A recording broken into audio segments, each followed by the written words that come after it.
nós vamos fazer nossa apresentação do nosso PowerPoint, tá bom? Então, vamos lá. Os vírus. Bom, os vírus foram desconhecidos até o século XX, com a invenção do microscópio eletrônico. A invenção do microscópio eletrônico possibilitou a sua visualização. E os vírus, eles têm uma característica muito interessante. Eles são parasitas intracelulares obrigatórios. Ou seja, eles não conseguem viver, se reproduzir, né, se não for dentro de células. Eles conseguem se manter viáveis, mas eles só se reproduzem se eles estiverem dentro de uma célula. Portanto, eles são parasitas intracelulares obrigatórios. E muitos dos vírus são causadores de doenças. Nem todos são causadores de doença, e muitos são. E não só de doenças humanas, existem vírus de planta, vírus de bactérias, vírus de qualquer outro organismo, causando ou não doenças. Muito bem. Tem gente que fica discutindo qual seria o ser mais evoluído. Seria o homem? Será? Tem gente que acha que, de repente, são os vírus, que são de uma inteligência ímpar. Vocês vão ver que interessante que eles são, já já. Bom, o mais importante é que os vírus não são considerados seres vivos. Eles não estão dentro da classificação dos seres vivos, porque fora da célula hospedeira ele é inerte. Então, ele não é considerado um ser vivo, por mais estranho que isso pareça, né? Então, na classificação dos seres vivos, os vírus estão fora, tá?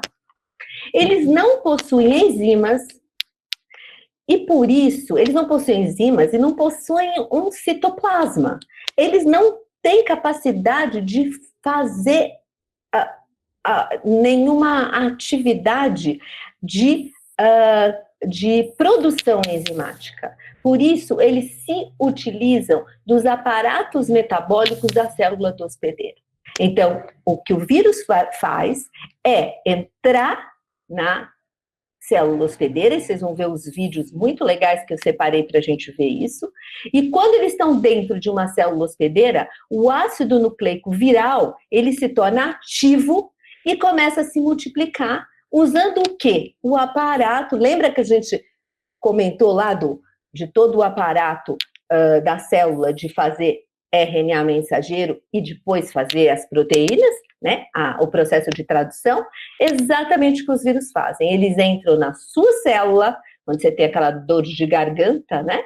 Causada por um vírus, é porque eles entraram dentro da sua célula e começaram agora a utilizar a sua célula para se multiplicar. Fala sério se esses vírus não são interessantes, né? É ser muito cara de pau, na verdade, não é? Então, vamos falar mais um pouquinho deles e eu já vou passar os vídeos. Então, os vírus, eles têm várias formas, tá? Mas o que eles têm? Do que eles são compostos? Eles são compostos de um ácido nucleico dentro dele, dentro dessa bolinha que vocês estão vendo aqui, tá? Esse é o mais bonitinho, eu vou mostrar para vocês um vídeo super legal também. Esse aqui é um vírus de uma bactéria, é uma graça. É um bacteriófago, até bactéria tem vírus. Bom, e eles possuem, então, um único tipo de ácido nucleico. Eles podem ser de DNA ou eles podem ser de RNA, tanto RNA de dupla fita como RNA de simples fita, tá bom? Mas ou eles são de um jeito ou eles são do outro. Eles possuem, então, em volta desse DNA, para proteger, então, o que tem lá dentro? As informações genéticas para fabricar um novo vírus. Para conseguir fabricar um novo vírus, os códigos todos estão ali no DNA do vírus. E ele possui o quê? Uma cobertura proteica, que é um capsídeo, que envolve esse vírus, esse DNA, e faz com que ele se mantenha viável fora do hospedeiro. Eles se multiplicam dentro de células vivas. Então, eles entram dentro da sua célula e, inclusive, tem alguns mecanismos que a sua célula começa preferencialmente fazer o que o vírus quer que ela faça, né? Então, eles vão induzir a síntese de estruturas especializadas que vão ser capazes, depois, de transferir dessas mesmas proteínas, que vão ser capazes de transferir o RNA ou o DNA viral para outras células. Então, basicamente, o vírus é o quê? Material genético contendo informações para produzir outro vírus e um capsídeo que tem vários tipos de conformação e também de complexidade, cuja fórmula está escrita lá no DNA do vírus. Beleza? Tá bom, então vamos continuar aqui. O tamanho dos vírus, a gente já tinha conversado sobre isso, eles são bem menores do que as bactérias, e o tamanho deles varia de 20 a 1000 nanômetros. Então, a gente já tinha discutido isso lá na nossa primeira aula, quando a gente, inclusive, falou das membranas, das membranas de ultrafiltração, que tem uma porosidade tal que conseguem filtrar, não é? Ou impedir a passagem dos vírus também. Muito bom, isso é importante para a gente saber.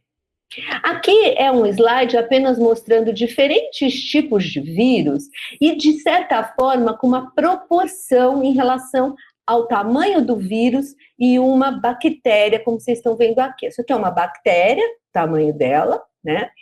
Ela tem, então, 3 por 1 micra, né?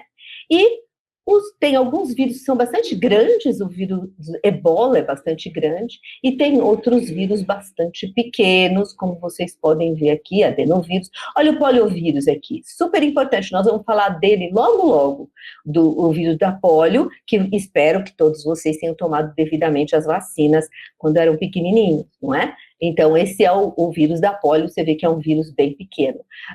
Então, só para vocês terem uma ideia, aqui também o tamanho, então, de uma célula de sangue, uma célula vermelha, né, um eritrócito, para vocês terem uma ideia do tamanho do vírus em relação aos seus hospedeiros. Então, esses vírus, alguns vírus vão ser vírus de bactérias e outros vírus vão ser vírus das diferentes células, tá?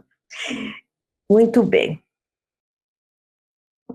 Quando a partícula viral, quando ela está fora da célula hospedeira, ela é chamada de vírion, e ele tem uma afinidade, eu já tinha falado aqui embaixo, que ele pode ser de fita simples ou de fita dupla, pode ser tanto de RNA,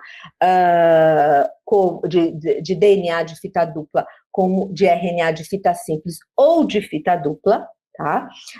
E eles têm uma coisa muito interessante, eles têm afinidade química pela membrana das células, especificidades. Cada vírus tem uma afinidade diferente e entra por um mecanismo diferente. Já vou passar o vídeo, vocês vão ver o danadinho procurando a sua célula, a região em que ele consegue se ligar nessas partes das membranas, por onde entram, inclusive, outras enzimas e outras coisas, e entrar para dentro da célula, ou seja, a célula deixa ele entrar lá dentro. A própria célula permite, porque justamente ele se especializou na evolução, porque a gente continua tendo vírus, porque ele continua se reproduzindo dentro das células, então o vírus vai evoluindo, e aqueles que têm uma fraca ou péssima afinidade pelas membranas, acaba não se mantendo, né, no mundo. Né? Então, um resumo do vírus seria o seguinte: ele é um parasita intracelular, ele não tem uma membrana plasmática, ele não tem nem um citoplasma, não é? Ele passa por filtros bacteriológicos? Sim, pelos filtros que filtram bactérias, ele é capaz de passar. Por quê? Porque os filtros de bactéria normalmente são de 0,45 micra. Então, em geral, eles são capazes de passar pela membrana de filtração bacteriológica. Mas, se vocês tiverem uma membrana de ultrafiltração, muito provavelmente vocês vão conseguir barrar esses vírus. Eles possuem RNA e DNA? Não, eles possuem ou RNA ou DNA. Tá? Eles têm metabolismo para geração de ATP, etc? Não, eles usam tudo isso da sua célula. Da sua célula. Eles têm ribossomos? Não. Eles simplesmente usam todo o aparato celular da sua célula, da sua garganta, da célula do seu pulmão, enfim, aonde ele entrou, e se reproduz. Depois ele estoura essa célula e libera um monte de outras partículas virais. Por isso que quando você espirra, você está liberando um monte de vírus que foi produzido por você mesmo, dentro das suas próprias células. E uma questão muito relevante, tem muita gente que acha que é possível tratar uma virose com um antibiótico. Não é possível. Infelizmente, os antibióticos clássicos são antibióticos, em geral, eles agem lá no nível dos RNAs, da transcrição e tradução lá das proteínas das bactérias, eles são normalmente por essa via, e eles não conseguem, então, ser sensíveis, os vírus não conseguem ser mortos ou destruídos pelos antibióticos, porque eles não estão vivos. Para você ter uma ação do antibiótico, a célula tem que estar viva e funcionando para você parar a produção daquela célula. E no caso do vírus, não. Por isso mesmo que agora é a história do lava a mão, lava a mão, lava a mão. Por que que a gente lava a mão, lava a mão, lava a mão? Porque o sabão vai sim ser capaz de destruir aquele capsídeo. E a hora que você destrói o capsídeo, o DNA e o RNA são degradados e você não vai mais ter o vírus viável. Quer dizer, viável no sentido de conseguir entrar dentro da sua célula. Tá certo? Muito legal. E acho que estou quase no fim. Eu vou falar um pouquinho desse bacteriófago. É um vírus específico que infecta bactérias.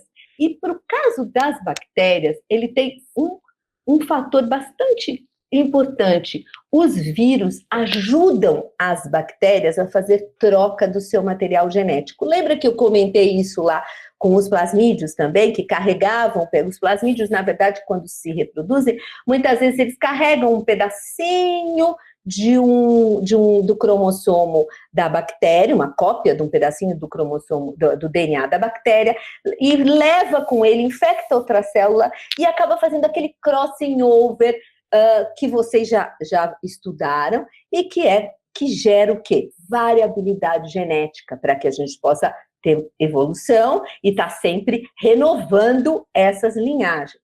Os bacteriófagos, eles têm essa função muito importante.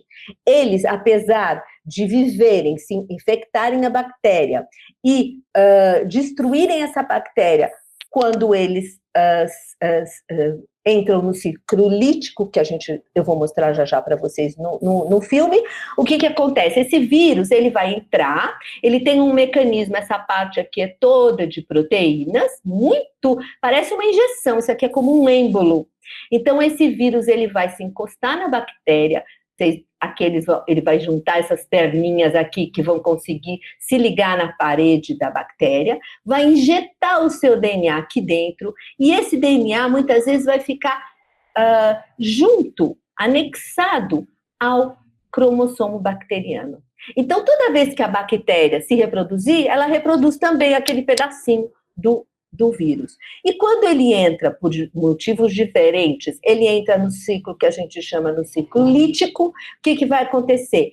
Esses vírus começam a se reproduzir, vários materiais genéticos dele, começa a produção dessas capinhas, e essas capinhas, então, vão envolver agora o material genético produzido e essa célula vai estourar e esses bacteriófagos vão ser liberados no meio ambiente para infectar novas bactérias, tá? Inclusive, a gente consegue fazer testes para ver a presença de bacteriófagos em água usando bactérias no laboratório, tá bom? Eu vou mostrar o vídeo já.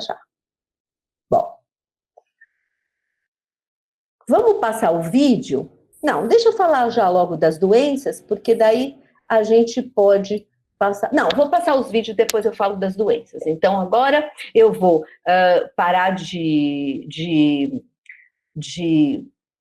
vou voltar aqui para minha aula, parar, então, a nossa apresentação de slides e vou colocar um vídeo e vocês me mandam no chat caso vocês não estejam conseguindo ver o vídeo, tá bom?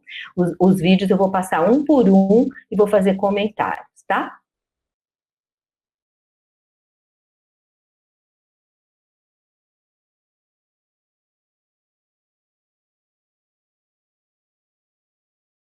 Deu para vocês perceberem, então, o quanto foi mais ou menos um resumo da aula que eu havia dado para vocês antes, não é? Então, esses são... o que eu falei, que está nesse vídeo, basicamente, é o que eu preciso que vocês se lembrem sobre os vírus, mas alguns detalhes que eu vou dar já já em relação à questão dos vírus na parte ambiental, tá bom? Eu vou passar mais um vídeo bem curtinho, que vocês vão ver como ele entra dentro da célula, que eu acho muito legal, uma animação, né? E aí a gente vai poder falar um pouquinho sobre como a gente detecta os vírus no meio ambiente, tá?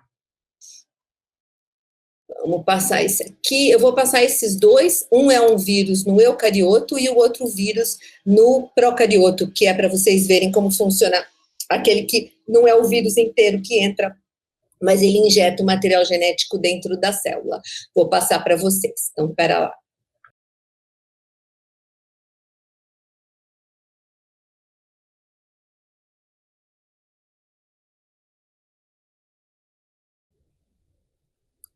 Vocês viram que gracinha? Era uma célula de pulmão. Então, é assim que o coronavírus funciona, tá certo? É desse jeitinho que quando a gente fica gripado com uma virose, é desse jeitinho que eles entram dentro da sua célula, tá? Agora, eu vou mostrar para vocês o outro vídeo, que é o vídeo dos bacteriófagos, tá?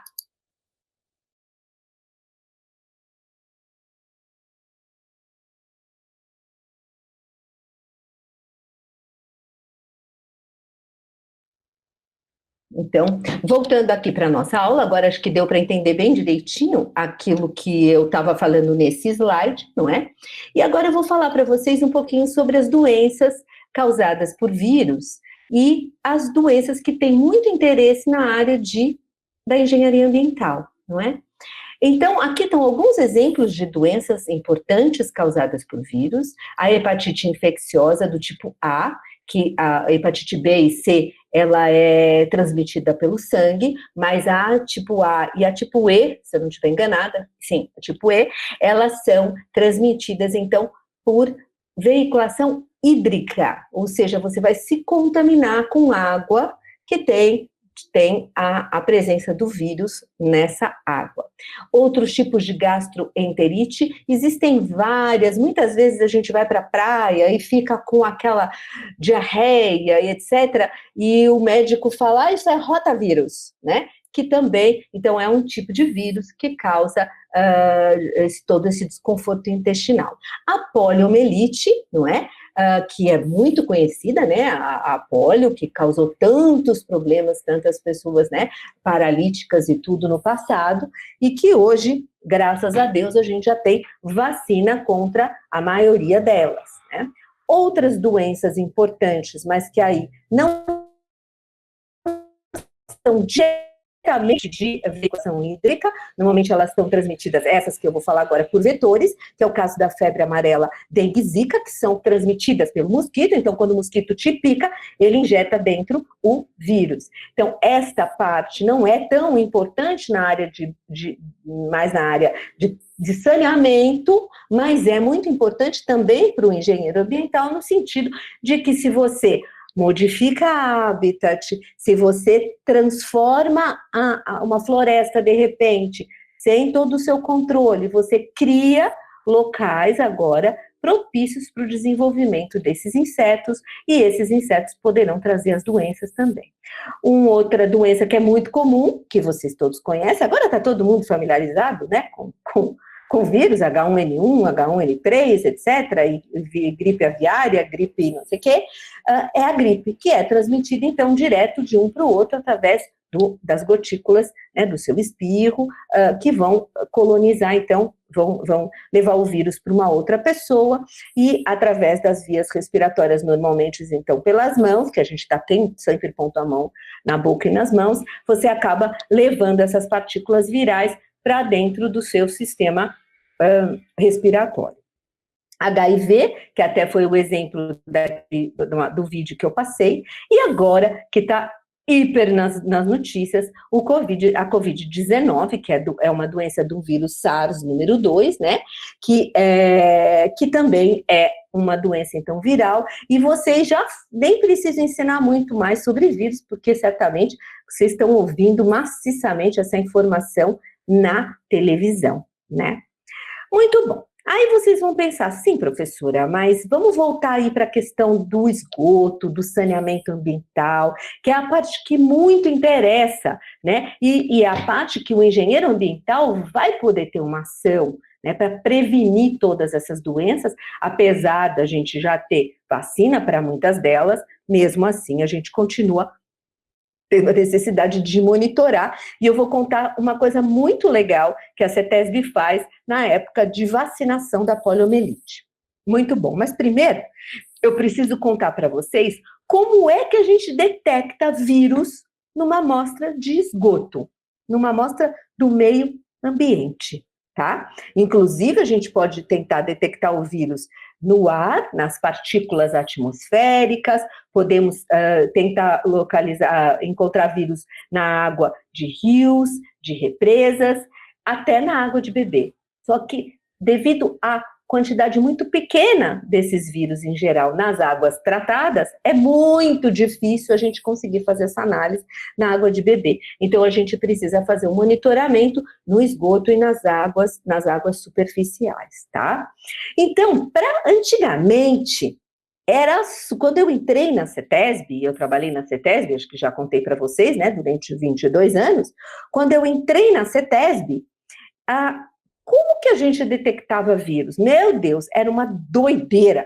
Vinham galões e galões, eu não me lembro se 100 litros, 200 litros, não, acho que eram 400 litros de água, que a gente tinha que concentrar, passar numa membrana para ir concentrando isso, e depois colocar esses vírus numa culturas celulares específicas, que são super difíceis de manter em laboratório, etc., para poder fazer essas análises. Isso era feito assim quando eu entrei na CETESB. Com o advento da biologia molecular, tudo isso mudou muito, e hoje ninguém mais faz esse método tão antigo. Hoje a gente faz a detecção de vírus e outras bactérias no meio ambiente, e também os genes responsáveis por resistência a antibiótico, a gente usa biologia molecular, e a gente usa uma técnica chamada PCR, a qual eu vou dar para vocês basicamente como funciona, e nós vamos ter também um vídeo que eu vou passar para vocês assistirem provavelmente em casa, onde a gente, então, vocês vão ver como esse PCR funciona, tá certo? Muito bem. Então, como é que hoje a gente faz a detecção em amostras ambientais? A gente precisa coletar a amostra, que seja de esgoto, por exemplo, tem que ter métodos de concentração e preservação adequados para que a gente consiga manter íntegro o RNA ou o DNA daquele vírus. Porque se aquele vírus perder a sua integridade e o seu DNA, o seu RNA ou o seu DNA no meio ambiente for degradado, eu não vou conseguir mais detectá-lo. Então, normalmente, eu preciso de fazer essa avaliação muito rápida, ou seja, fazer o teste rapidamente para minimizar a possibilidade dos meus vírus se desintegrarem na minha amostra. Mas para cada tipo de vírus, eu tenho uma técnica adequada. Então, esse vírus que estaria ali presente no meu esgoto, eu chamo de DNA target. Ou seja, aquela molécula de DNA, ou de RNA que seja, é aquela que me interessa detectar no meio ambiente. Então, como é que eu vou fazer isso? Eu vou levar essa amostra, então, concentrada para o laboratório e vou ter que ter primers específicos para o vírus. Ou seja, tenho que conhecer a estrutura do DNA ou do RNA, a sequência de DNA dos vírus. Eu vou desenhar primers, que são pequenos pedaços de DNA, que são complementares a partes do DNA daquele vírus, e eles têm que ser complementares de forma específica, porque se eu tiver um primer com uma sequência muito comum ou muito pequeno, qualquer vírus vai ser detectado. Então eu preciso, e isso é um trabalho que é feito por biologistas moleculares, o desenvolvimento dos primers, dos melhores primers, que são estruturas pequenas de DNA, com poucos pares de base, que são complementares àquela molécula de DNA ou do meu RNA que eu vou querer trabalhar. Então, eu vou precisar de primers específicos e vou precisar de uma enzima que é muito especial, que é uma enzima chamada taquipolimerase, que foi isolada de bactérias que vivem nas regiões de vulcão, onde a temperatura é muito alta. Então, a temperatura ideal para essa taquipolimerase, né, é do Thermobacillus, de um Thermobacillus aquático, se não me engano, por isso chama taquipolimerase, ela consegue, no nosso corpo, a DNA polimerase, ela se dá bem aí a temperatura corpórea, de 37 graus, por exemplo. Já no caso desse bacilos específicos, dessa bactéria específica, ela vive, a temperatura ideal dela de funcionamento é 72 graus, gente. Fala se a biologia não é o máximo. E ela resiste até 95 graus. Então, o pessoal teve uma ideia, e eu estava fazendo o meu pós-doc quando o pessoal inventou o PCR. Eu tinha terminado a biologia, já trabalhava na CETESB, e foi assim um grande boom. Inclusive, eu fiz um pós-doc nos Estados Unidos, no National Institute of Health, nos anos 90, e eles estavam aqui no auge, desenvolvendo a técnica de polimerase em cadeia ou de PCR, tá? Polymerase Chain Reaction. Então, quando eles descobriram essa taquipolimerase, eles tiveram a seguinte ideia: eles colocam, então, agora num tubinho de ensaio, eu cheguei a fazer várias vezes esses ensaios, num tubinho, você coloca a sua amostra, que tem o seu target DNA, né, o seu DNA target, que você quer amplificar, que é o seu vírus, no caso.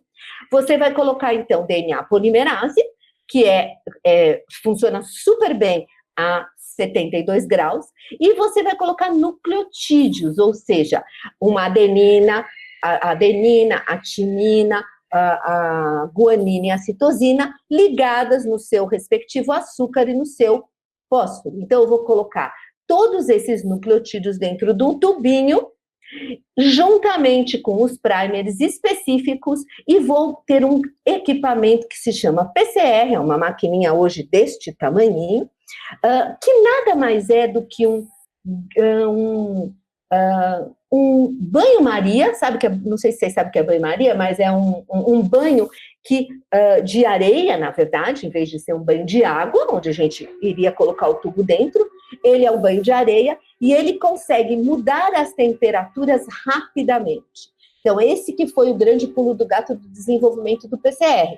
Ter um equipamento que é como um banho-maria, mas é um banho de areia, em que a temperatura aumenta e diminui exatamente para as temperaturas do meu interesse. Então, como é que isso funciona? Imagina, então, vocês tendo uma molécula de DNA, que seria o meu target lá, do meu vírus, que é um DNA, no caso, de um vírus de DNA. O que eu faço nesse tubinho? Tá tudo lá dentro. Eu vou elevar essa temperatura para que esse DNA vá se denaturando, ou seja, quando eu elevo a temperatura, eu vou abrindo as fitas de DNA. Quanto mais CG, lembra que a citosina se ligava pela guanina com 3 pontes? Quanto mais CG tem no meu DNA, um pouquinho mais alta temperatura eu preciso. Mas eu vou saber qual é a temperatura que eu preciso, então, para liberar, afastar as duas fitas. Como eu tenho agora os primers específicos, pequenos pedacinhos de DNA complementares àquele DNA que eu quero amplificar, esses primers vão, então, automaticamente, por afinidade, vão se ligar na molécula, então, do meu target de DNA, e aí eu vou elevar a temperatura para 72 graus, e a TAC polimerase vai começar, então, a polimerizar o primer vai estar aqui, e a TAC polimerase, então, vai construir um novo DNA, com base em quê? Na fórmula do DNA target, que é o meu vírus, não é? E depois, então, eu vou subindo e abaixando essas temperaturas, de forma que eu vou fazendo centenas, dezenas e milhares de moléculas desse novo vírus, e depois eu consigo visualizá-los num gel, numa cromatografia a gel, usando um corante fluorescente. Então, dessa forma, eu consigo saber se o DNA, se o vírus está ou não presente em uma amostra. Eu sei que parece complexo, e na verdade não é para vocês decorarem nada disso, não é? Mas é importante vocês saberem o que precisa para fazer um PCR, e vocês vão ver um vídeo que vai explicar bem direitinho como isso funciona, para que vocês tenham mais, fiquem com isso mais gravado na memória, tá? Então hoje a gente usa esse PCR para fazer análises de vírus no meio ambiente, e na CETESB, que é um dos poucos órgãos ambientais do Brasil, existem outros, mas um dos poucos órgãos ambientais do Brasil que faz monitoramento de vírus, né, de vírus de hepatite, de forma constante. Eles fazem vírus de hepatite, vírus da polio, rotavírus, analisando o meio ambiente para monitorar a qualidade das águas. E o que é muito legal que eu queria contar para vocês, em época de vacinação, para polio, por exemplo, o que a CETESB faz? A CETESB sabe que o vírus da vacina, que é nada mais do que um vírus inativado, o DNA do vírus vacinal é diferente do DNA da poliomielite. Então, o que eles fazem? Eles analisam para esses dois tipos de targets de DNA e conseguem até saber qual foi a efetividade da vacinação, porque esses vírus vacinais acabam sendo liberados para o esgoto. Então, isso, para vocês verem o quanto sofisticado isso pode ser, e a importância da gente estar monitorando vírus no meio ambiente. Vocês devem estar se perguntando, e agora, né? E o coronavírus, como é que fica? Né? O coronavírus é um vírus que passa por via respiratória, mas já encontraram moléculas de vírus no esgoto. Viáveis, vamos dizer assim, no sentido da gente conseguir ver, viáveis no sentido de detectar com DNA, não que ele vá passar dessa maneira, mas você pode se infectar via fezes de indivíduos ou urina de indivíduos contaminados diretamente no hospital, mas já tem gente procurando coronavírus em amostras ambientais. Tem alguns trabalhos bem legais já saindo na literatura, tá? Para vocês terem uma ideia, assim, da importância que é a gente estar preparado e conseguir ter um monitoramento adequado usando técnicas adequadas. Quanto custa? Custa caro. Ter um laboratório de biologia molecular hoje no Brasil funcionando é muito caro e muito sofisticado. Mas nós precisaríamos ter isso em praticamente todas as estações de tratamento de água hoje. Nós deveríamos ter um laboratório desse. E nós ainda não temos. Então, é o tanto de pesquisa que a gente ainda pode vir a fazer, tá?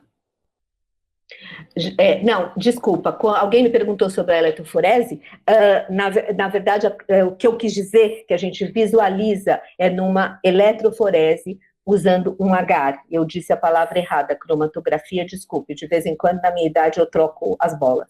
Mas o que a gente visualiza esse DNA é por uma cromatografia. Como que isso funciona? A gente vai fazer um gel de agarose, que é como se fosse uma gelatina, né?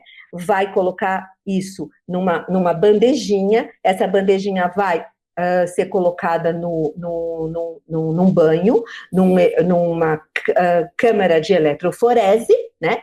E a gente vai ter, então, o polo positivo e o polo negativo, e a gente vai ter um tampão.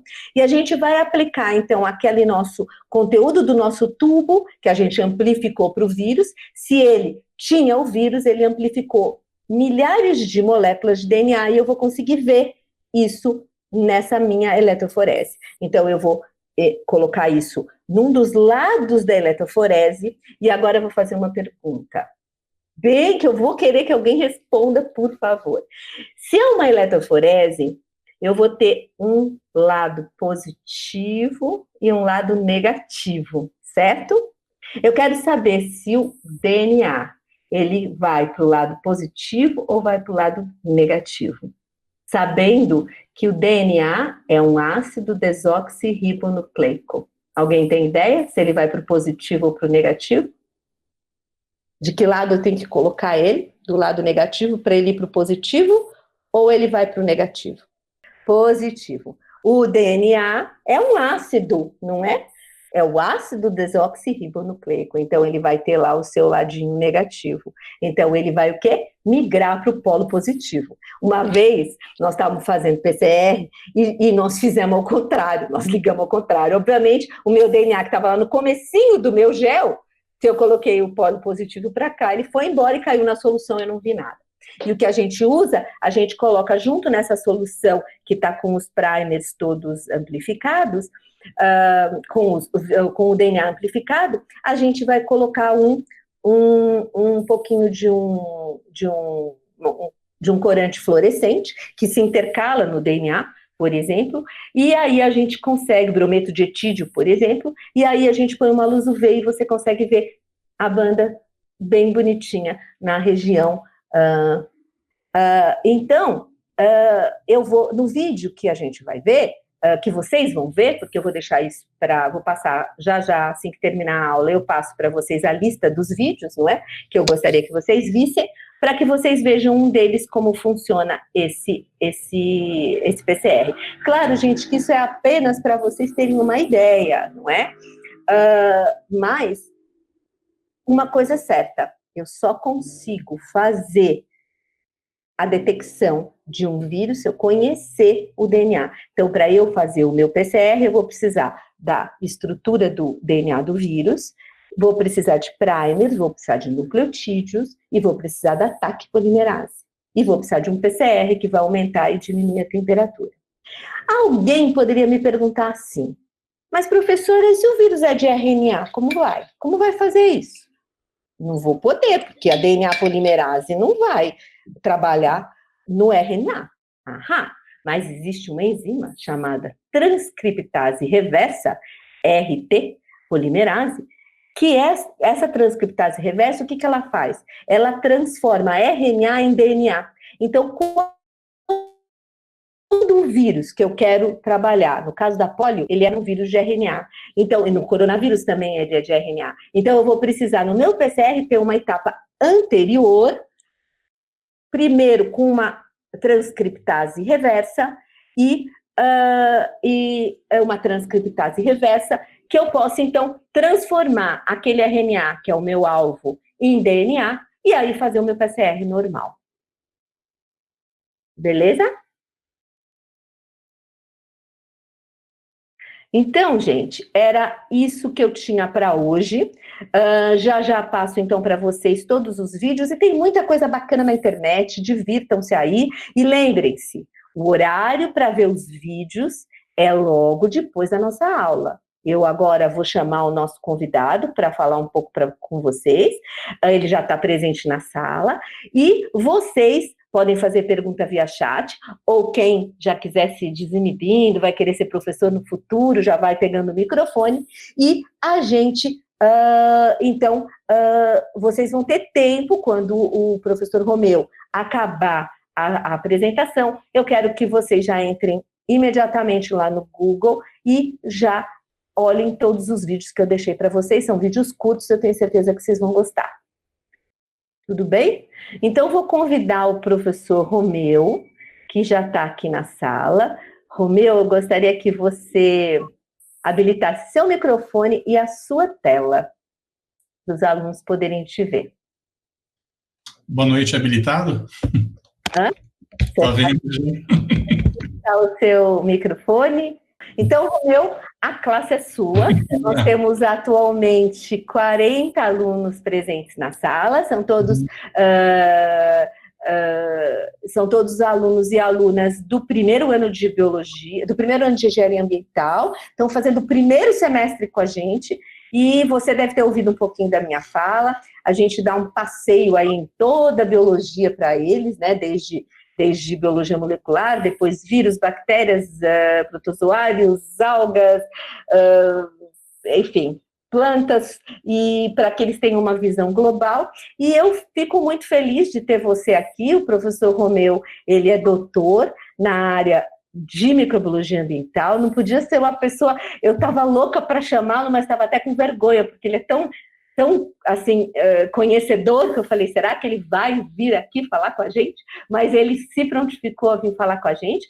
O Romeu trabalhou na Sanasa por muitos e muitos anos, e ele desenvolveu várias dessas técnicas, então não tem pessoa melhor para contar para vocês como é que é trabalhar na área de virologia ambiental no Brasil. Então, Romeu, fala um pouquinho do seu background, você é biólogo, onde você estudou, etc., para eles, e conta um pouco da Sanasa, como é que é, talvez muitos deles vão trabalhar lá na Sanasa no futuro, como é que funciona isso, e depois conta um pouco quais são os desafios de a gente avaliar vírus no meio ambiente. Ok.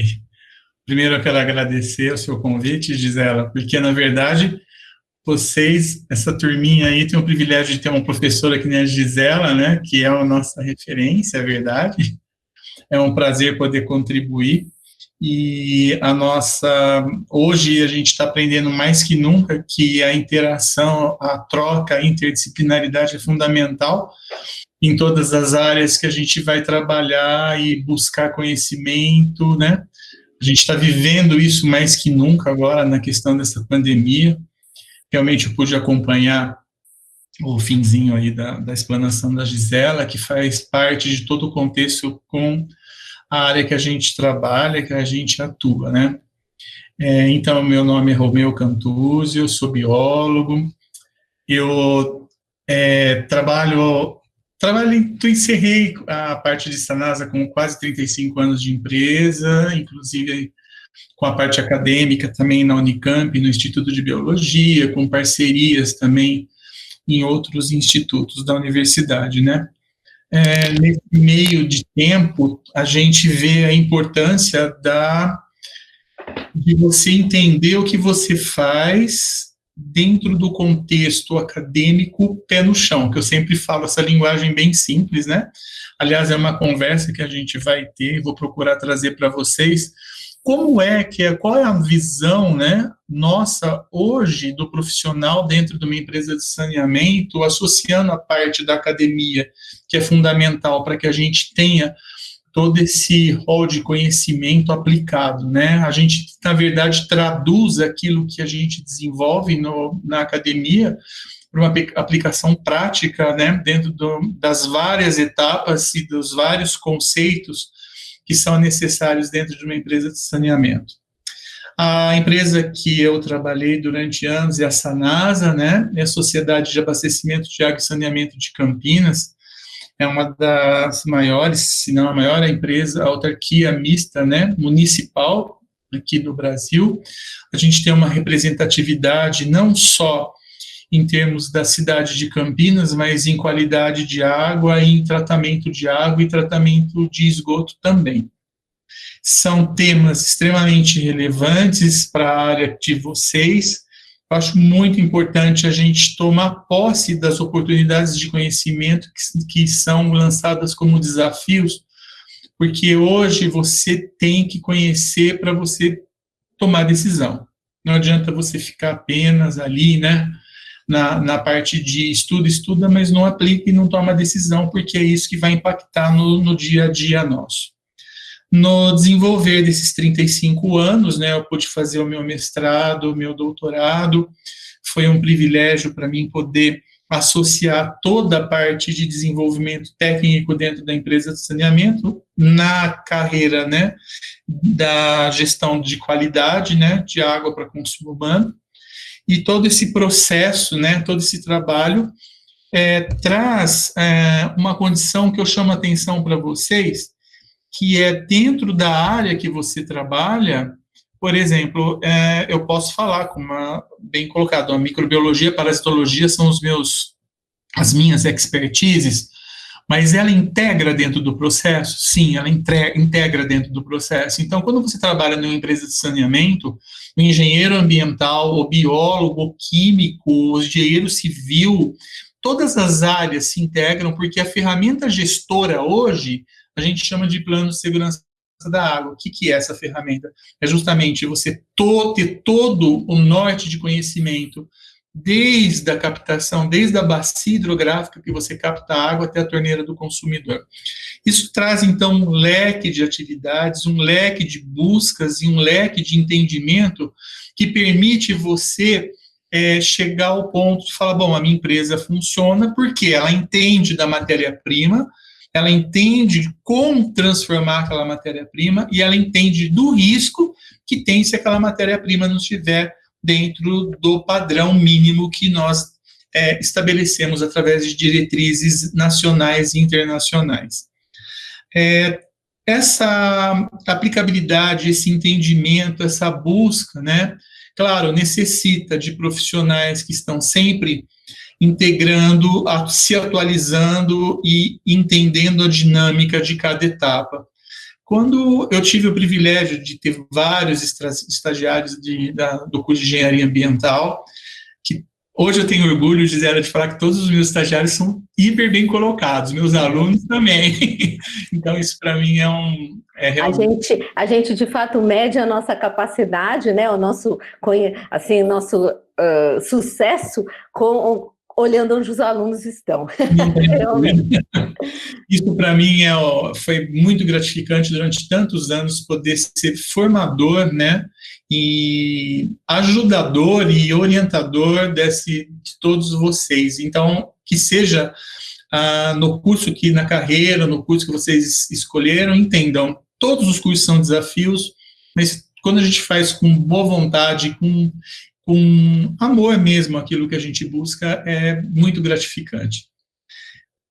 Voltando um pouquinho na parte, né, é um assunto que levaria horas para a gente tratar, mas eu vou focar um pouquinho da parte de microbiologia agora para vocês, que são engenheiros, que eu sempre falo, o biólogo entende de engenharia, mas o engenheiro não entende da biologia. A gente brinca, mas é fato em partes, brincadeira.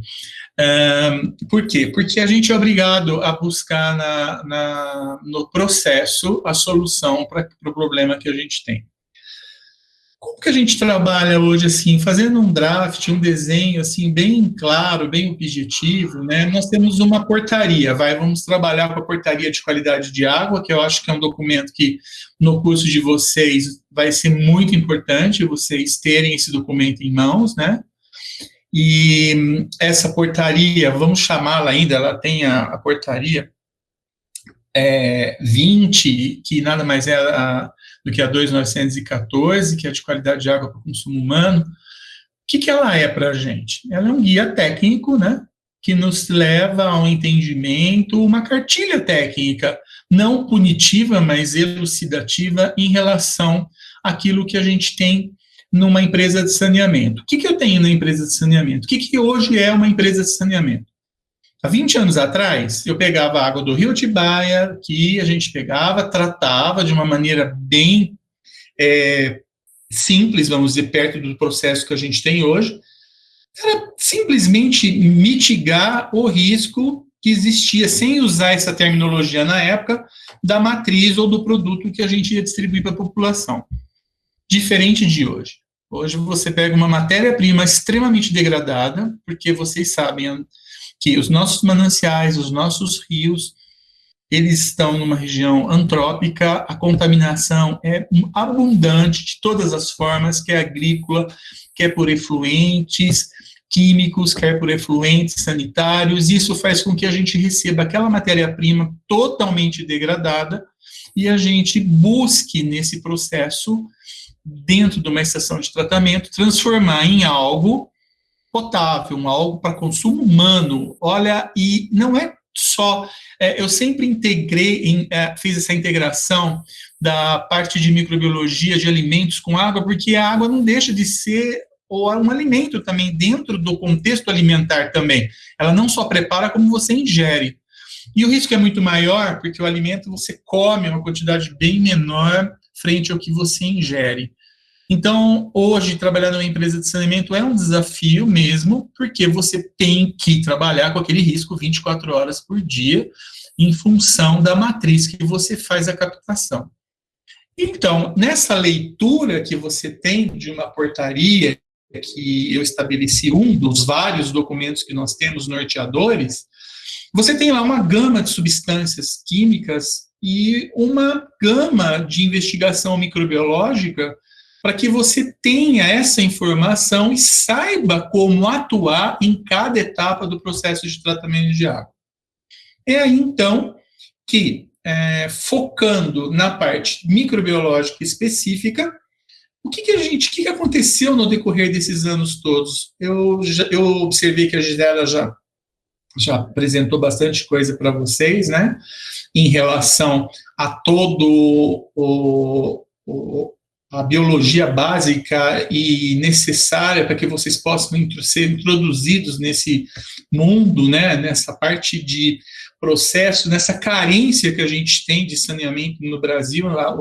Vocês são as nossas vozes amanhã.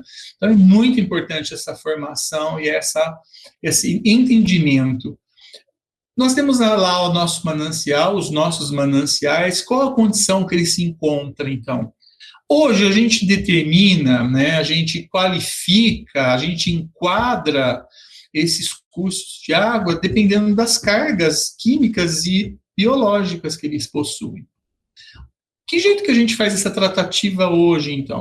Nós tivemos um avanço muito grande, porque antes nós trabalhávamos com indicadores, né, biológicos, né, que seriam grupos de bactérias, focando, enfatizando, buscando o que a gente chamava antigamente de coliforme fecal, e hoje a denominação correta é E. coli, para que ela indicasse ou não a presença de contaminação de origem fecal, e a parte química compondo, então, um laudo que nos permitia ter esse entendimento. Eu tenho minhas etapas de processo, como é que eu vou tratar? Eu tenho uma concentração naquela captação, naquela água bruta do rio, capta, e aí aquilo vai no processo como um todo, passando pelas as específicas etapas e caminhando até a água tratada final.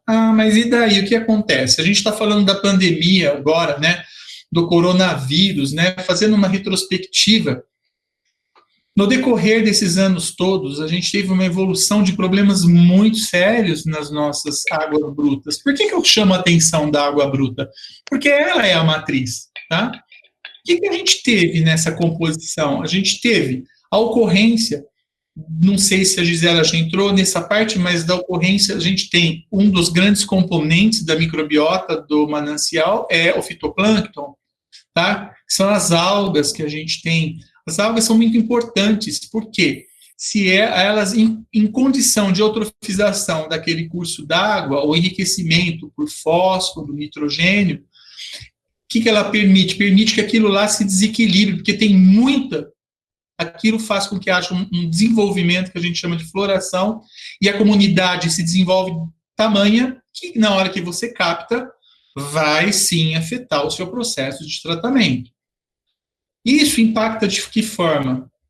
Comatando os nossos leitos filtrantes, na etapa de filtração. Se você tem pré-oxidação ou pré-cloração na sua estação, você tem a formação de organofenólicos, altera o gosto da água. E o pior problema é que se dentro do grupo do fitoplâncton você tiver as cianobactérias, as denominadas, né, também antigamente por algas azuis, aí sim você tem um problema, porque esse grupo específico de cianobactérias, né, através da ferramenta molecular, chegou-se à conclusão que são bactérias mesmo, mas tem uma característica fotossintetizadora, então ainda fica naquele meio, né, de caminho. O que acontece com esse grupo? Ele tem um potencial de formar toxinas.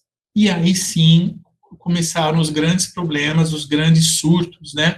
Um marco no Brasil foi o surto de Caruaru, onde teve um número de óbitos alto, né, mais de 80, em função de uma clínica de hemodiálise usar água para consumo humano tratada, limpinha, bonitinha, mas a toxina passa pelo tratamento. Então, passa, e se eu tiver isso no meu manancial? Aí foi justamente o quê? A busca, tem que reconhecer biologicamente o meu curso d'água. Nessa chave que eu abro para fitoplâncton, eu estabeleço grupos. E o grupo que além do todo, que me importa muito é o de cianobactérias, porque elas podem ser potencialmente tóxicas. E aí, elas podem liberar através da lise celular, lá na pré-oxidação, ou no próprio processo de cloração dentro já da água tratada, toxinas, que são subdivididas, e eu não vou entrar nesse mérito de detalhamento, porque eu acho que estenderia muito, é mais para vocês terem uma noção. Romeu, na próxima aula é só de bactéria, que ótimo que você já está me adiantando, porque daí nós vamos falar um pouco disso também, das cianobactérias e cereal. Mas o tamanho da importância desse assunto é tanta, que eu quero que eles ouçam isso mais ou menos milhares de vezes no curso inteiro, porque é um problema que não vai ter fim até eles se formarem, ainda vai dar tempo deles nos ajudarem. Vocês vão ter que trabalhar bastante, porque cada dia é dia. A gente tem que lembrar, né, que no manejo, vocês engenheiros ainda, os sistemas de abastecimento, eles são subdivididos, né, de uma forma em lóticos e lênticos, né? Ou seja, o rio é lótico, porque ele é corrido, e o lêntico são as represas que a gente tem. Só que na nossa bacia, a gente tem a chamada intermitência, que são essas represinhas que a gente tem. E cada represinha, ela muda, ela eutrofiza, ela permite, dependendo, a proliferação de grupos. Só para fechar, não sei se eu deixo perguntas para eles, ou eu respondo, eu faço uma pergunta, vou ser bondoso, vai. Por que é importante? Vocês poderiam me questionar, mas e daí? O fitoplâncton é importante e eu tenho uma floração, e por que a ciano tem importância? Porque as cianobactérias são os organismos mais primitivos. A Gisela vai falar isso com você. E ela tem uma habilidade de sobrevivência superior a qualquer outra. Quando eu tenho aquela condição de eutrofização, ou seja, de nutrientes que as favorecem, e elas se sentirem em desvantagem naquela água, aquela coluna d'água, elas vão se multiplicar de tal forma que, incomodar, elas liberam as toxinas para que elas possam fazer o seu processo de seleção natural. E aí a gente também sofre a seleção natural, porque se a gente beber aquilo, a gente vai entrar bem, né? Então, a parte de ciano é um mundo, né, que a gente estuda e integra toda a área de vocês, no sentido que sempre foquem, porque eu conheço a biologia da água bruta do manancial, ou da água subterrânea, ou qualquer fonte, porque nos processos e nas demandas e nas construções, dimensionamento de estações de tratamento de água, bem como de estações de tratamento de esgoto, vocês têm que conhecer essas demandas para poderem produzirem e elaborarem projetos que sejam adequados a isso. Um segundo ponto que é muito importante falando ainda da água bruta, são os patógenos, né? Patógenos, a Gisela já comentou um pouquinho da importância da parte viral, não menos importante, mas para a gente aqui no Brasil tem sido uma luta muito grande, porque os procedimentos metodológicos para a gente trabalhar, vocês viram, né? Eles têm alto custo e também necessita-se de um conhecimento muito bom, porque quando você usa a ferramenta molecular, ela te ajuda muito, mas o problema não está na questão só do processo analítico, e sim como você vai obter aquela partícula de RNA ou DNA que você busca para a questão viral? Porque a matriz é outra, é água, não é sangue, não é fezes, é água. Tem outras sujidades, tem outros componentes, e isso faz com que haja uma dificuldade muito grande. Fato este que minha experiência no desenvolvimento dessa ferramenta dentro desse contexto foi proposto essa análise. Por quê? Porque já nessa portaria a gente tem que fazer análise de protozoários patogênicos. Por que protozoários patogênicos naquela? Você já falou das cianobactérias, agora você está falando de protozoários? Sim. Porque protozoários, então, eu estou mudando, né, o universo ali. E por quê? Por causa de surtos, de novo. Nós tivemos o surto de Milwaukee, nos Estados Unidos, com mais de 400 mil casos. Ou seja, a célula patogênica de um protozoário, se ela é infectante, como da Giardia, que a gente busca, ela é uma célula infectante, ela não vai escolher quem ela vai parasitar. Você bebeu aquilo, ela é infectante, ela vai te causar giardiose. Diferentemente do criptosporídeo, que também é um protozoário, mas ele é oportunista. E ele vai, então, agir e vai te causar a criptosporidiose, uma vez que você tem uma condição imunológica imunossuprimida, ou a mesma condição igual a gente tem visto para os vírus, né?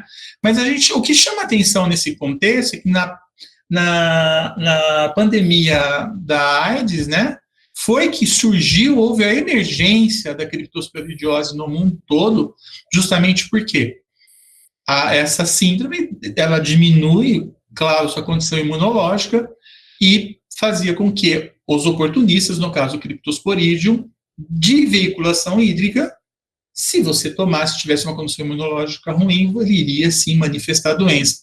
E aí, sim, leva a óbito? Sim, leva a óbito. Então, são condições que fizeram que, no mundo todo, a gente mudasse a contextualização do processo de tratamento de água. Eu sempre brinco, antes a gente tratava a água, hoje a gente fabrica a água, né? Então, você tem que ter todo um processo, toda uma árvore, né, de construção de bons procedimentos do início ao fim, tá? Com gestão de qualidade, para que você possa, sim, falar, olha, o meu produto tem condição de ser consumido. Isso mitigando a questão dos patógenos, tá? Que a gente estava conversando. Mas e aí, como fica o submundo das bactérias, então? Ela não é mais importante para a gente? Não, ela é super importante.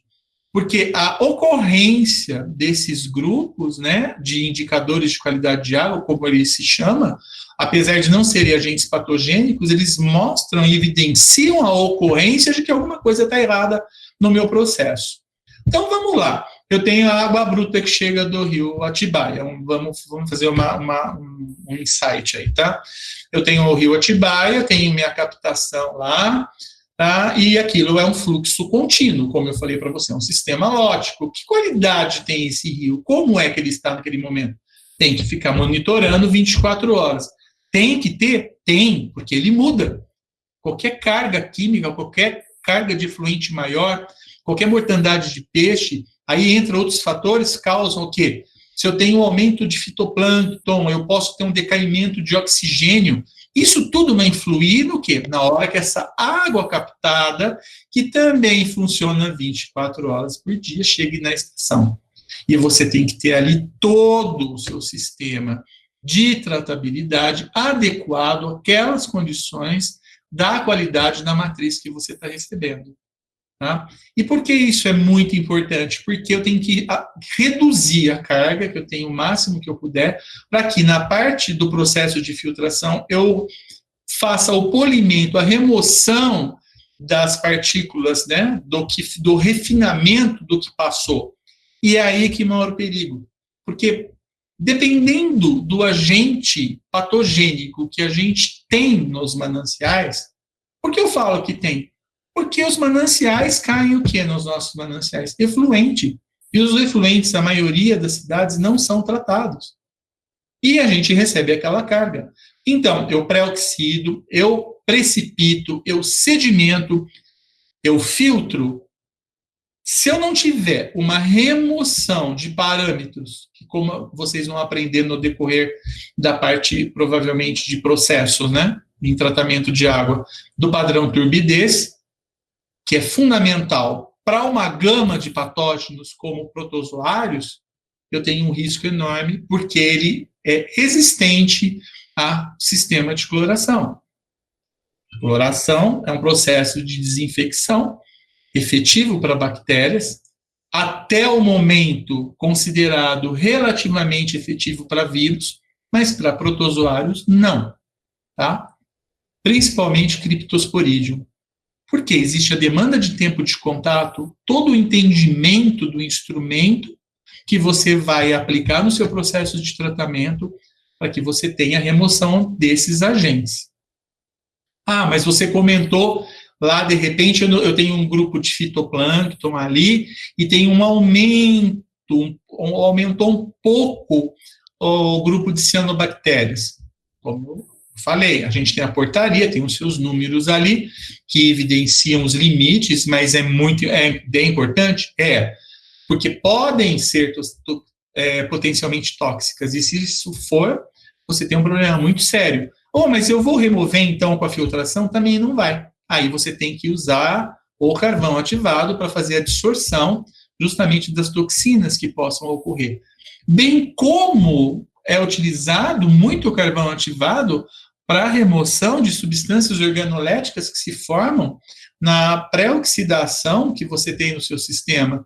Ele vai lá e absorve aquelas moléculas, inclusive que para compostos químicos também tem sido muito considerado a aplicação. Eu, particularmente, sou muito a favor do uso de carvão ativado em estação de tratamento de água, porque eu sei o quanto aquilo mitiga riscos químicos, né, no sentido de potabilização. Aí vem, então, eu tenho, então o senhor já falou, você tem para os patógenos a remoção da turbidez, que você faz na etapa final, juntando todo o processo, mas refinando na filtração, e você tem, então, o uso do carvão para...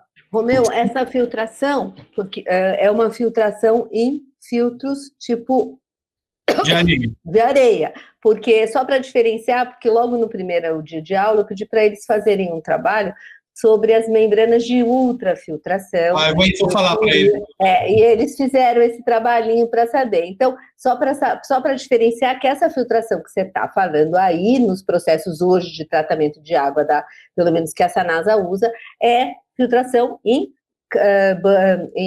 areia, certo? Sim, filtro em camadas, né? Em camadas de areia, tá? Não de ultrafiltração. Eles vão aprender tudo isso a seu tempo, né? Mas já estão entrando em contato com o palavreado da nossa área. Né? E depois, mais para frente, provavelmente uma visita na própria empresa é muito interessante. Sim, a gente vai levar, com certeza. Vamos levar isso para a EPAR. Isso, já vai na EPAR 2.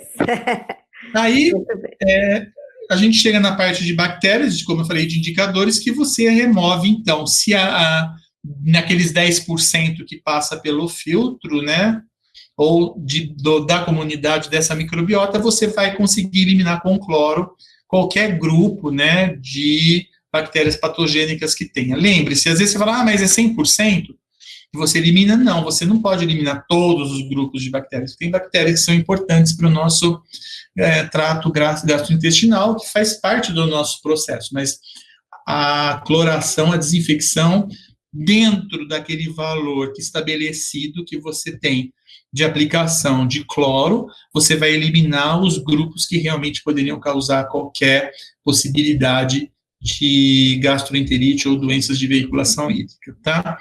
Essa parte de água tratada, ela hoje, como está, a gente está trabalhando na minuta, na revisão dessa portaria, a portaria de consolidação, né, número 5, que nada mais é que a 2.914, né, que foi um ajuntamento de portarias. Mas o que torna isso importante para a gente? Uma ferramenta, como eu comentei, para a gente chegar no que a gente chama de padrão mínimo, baseado nas diretivas da Organização Mundial de Saúde, da EPA e órgãos afins que contribuem para que a gente construa um padrão assim mínimo de qualidade biologicamente falando. Um grande diferencial da Sanasa nesse momento foi a construção, como a Gisela colocou, na questão de tratamento de esgoto. Os tratamentos, a busca da Sanasa é muito grande, a gente já tem quase que mais de 90% de capacidade de tratamento de esgoto, que são sistemas, né, efetivos nas suas respectivas ETE, estações de tratamento de esgoto, tá? Mas a EPAR, né, a EPAR, Estação de Água de Reuso, né, por que tem sido tão discutido isso, né? Porque a gente passou um período desértico aqui de 2014, né, 2015, terrível. A gente não tinha chuva e a gente... eu acho tão interessante a parte da biologia, né? A gente é muito, muito vulnerável. É triste o que a gente está passando, né, Gisela, da pandemia, mas a gente é vulnerável em qualquer situação. Naquela época, a gente não tinha água para tratar. O rio Atibaia estava, assim, aquele fio, um fio de esgoto, né? Um fio de esgoto, porque a gente tem fotos, um dia, se você quiser, eu apresento uma aula daquilo, que eu montei, porque ficou muito interessante aquela parte. A gente não tinha água, resumindo. E aí, o que aconteceu? Todo mundo, vamos buscar soluções. Então, a Sanasa, já anos antes, já estava com uma prerrogativa de se recuperar aquele esgoto efluente tratado, né, de parte da cidade, e buscando uma qualidade final. E a metodologia adotada e o uso de membrana de ultrafiltração foi, assim, um resultado extraordinário.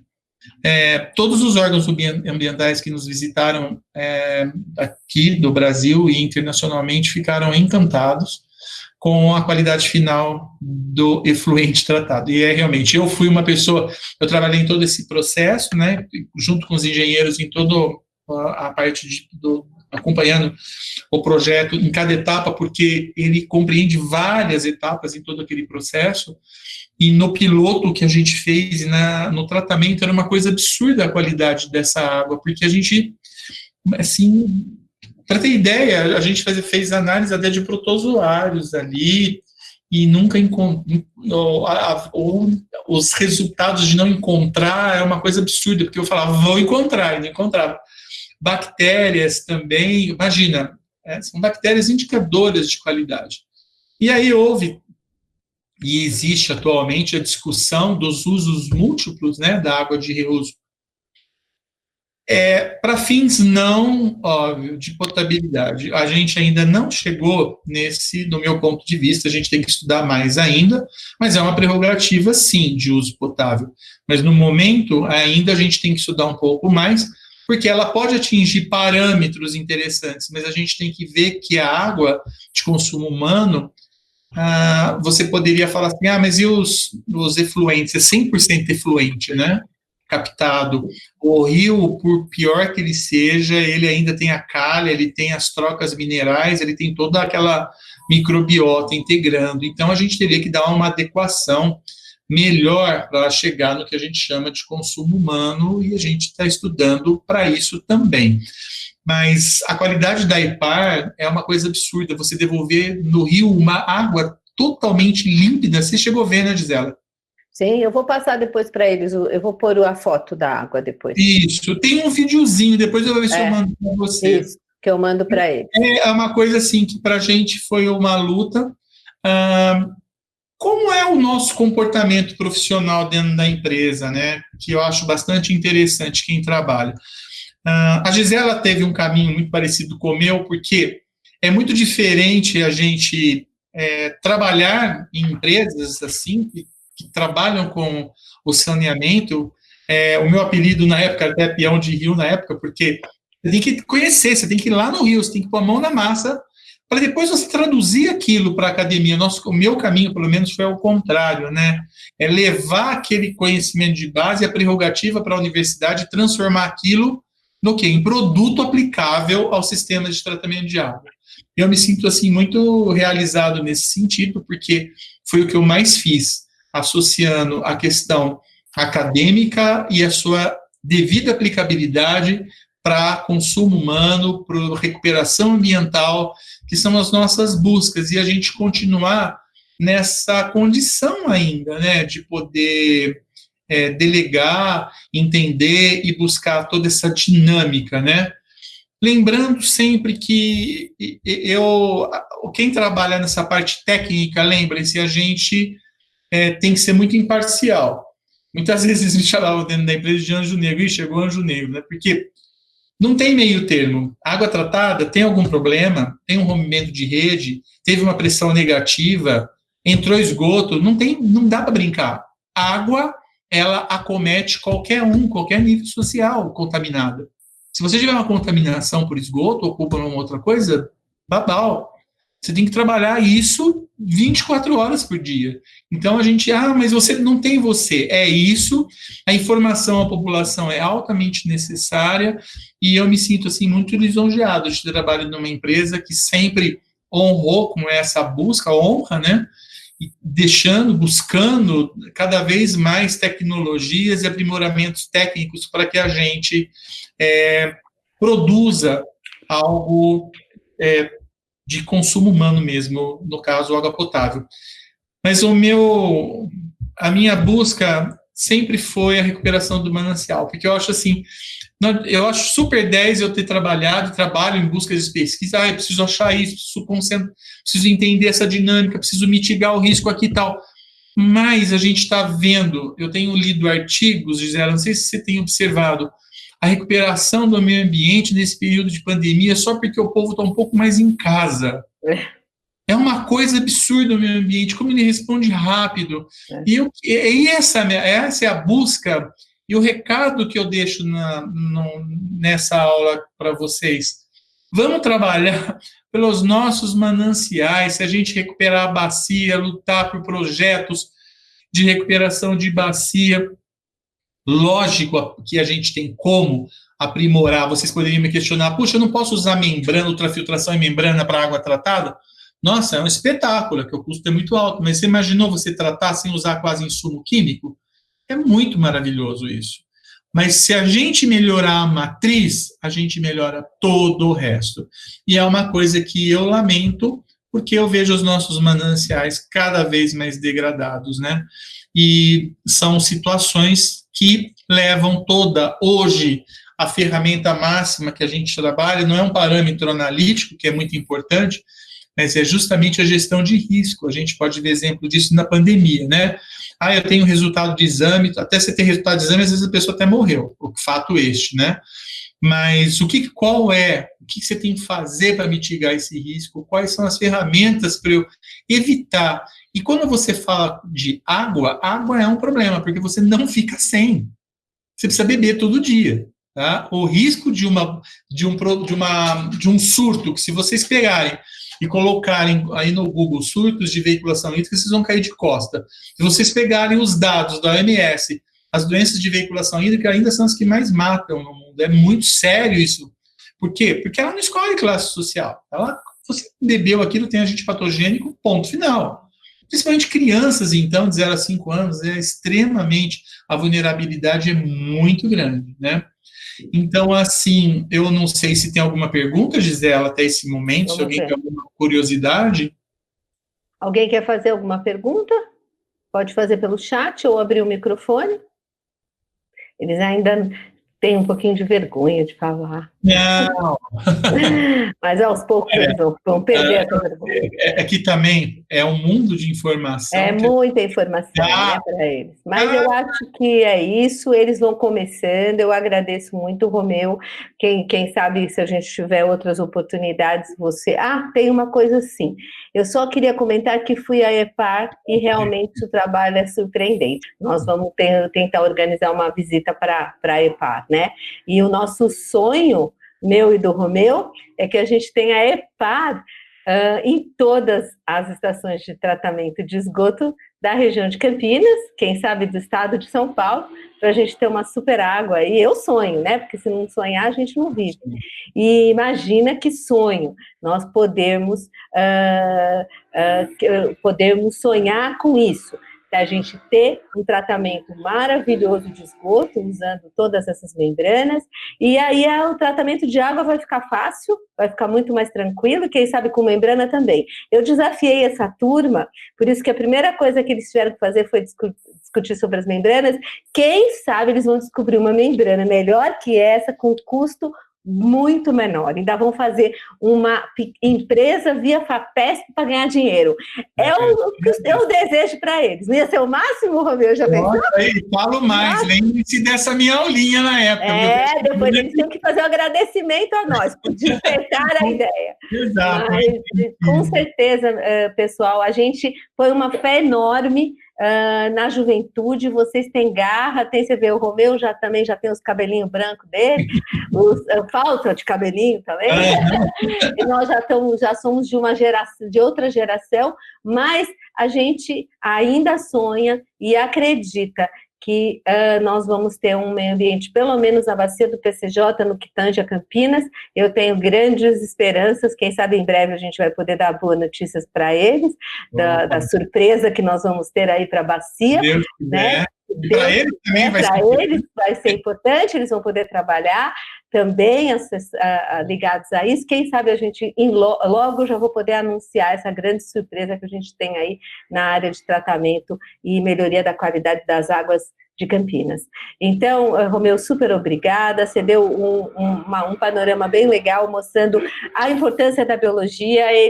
Quem não gostar do vírus vai ter que se apegar nas bactérias, quem não gostar da bactéria vai nos protozoários, mas de alguma forma a biologia vai reger, a biologia que rege a vida do engenheiro. Por mais que eles queiram dizer que não, que o importante é o cálculo, a física, são as matérias do professor Dagoberto, de projetos, de dimensionamento, tudo válido, mas a biologia, a qualidade do seu manancial e a biologia mandam na vida do engenheiro, querendo ou não. Então, obrigada, você também é biólogo, eu também sou. Acho que a gente tem mania de se achar importante, mas é porque a gente é mesmo, né? Na área do treinamento. Ainda bem que eu gravo todas as aulas, é para eles rirem um pouquinho. Então, tá, meus queridos, super obrigada, Romeu. Diga, Romeu, diga. Eu só quero fazer um fechamento com vocês, que eu esqueci de comentar sobre a parte de bactérias heterotróficas em água tratada, que é uma discussão grande, mas é importante, é muito importante, porque através dela, principalmente vocês que vão fazer toda aquela parte de dinâmica de projetos de distribuição de sistemas de água, a formação de biofilmes. Isso é muito sério. Então, a formação de biofilme, a gente tem o grupo de bactérias heterotróficas, elas não indicam a potabilidade, mas elas sinalizam a formação desses biofilmes. Tá? Só para fechar, e como desafio é esse conjunto de informações que a gente tem, e agora, e o desafio máximo nosso ainda é o que a Gisela falou, vamos ver a resposta que a gente vai ter.